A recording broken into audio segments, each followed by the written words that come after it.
Panalangin sa gitna ng dilim. Ama naming nasa langit, ang Diyos ng liwanag, narito ako sa mundong tila walang liwanag. Pagod ang katawan ko at mabigat ang puso ko. Hindi ko nakikita ang daan, pero naniniwala akong ikaw ang gumagabay. Kung ang dilim na ito ay pagsubok, bigyan mo ako ng lakas para magpatuloy.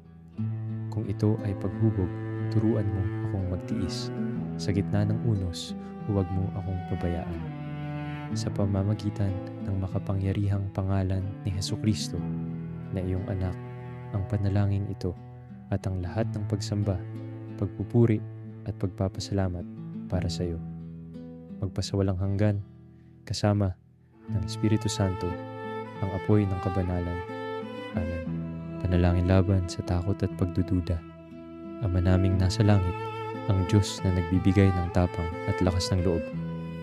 Ang isip ko ay puno ng ingay, takot, pangamba at pagdududa. Pinipilit akong hilahin pababa ng mga ito. Ngunit pipiliin kong maniwala sa iyo, higit sa sarili kong kahinaan. Tanggalin mo ang takot na hindi galing sa iyo.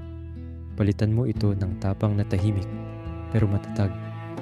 Hayaan mong lumakad ako kahit nanginginig. Sa pamamagitan ng makapangyarihang pangalan ni Hesukristo na iyong anak, ang panalangin ito at ang lahat ng pagsamba, pagpupuri at pagpapasalamat para sa iyo. Magpasawalang hanggan, kasama ng Espiritu Santo, ang apoy ng kabanalan. Amen. Panalangin kapag walang-wala. Ama naming nasa langit, ang Diyos na nagkakaloob. Wala akong maipagmamalaki ngayon. Wala akong kasiguraduhan at tila ubos na ang lahat. Ngunit naniniwala ako, ikaw ang Diyos na nagbibigay kahit sa kawalan. Magpadala ka ng uwak sa buhay ko, kahit maliit na provision, kahit simpleng oportunidad, kahit isang pinto na magbubukas. Turuan mo akong magtiwala kahit wala pa akong hawak.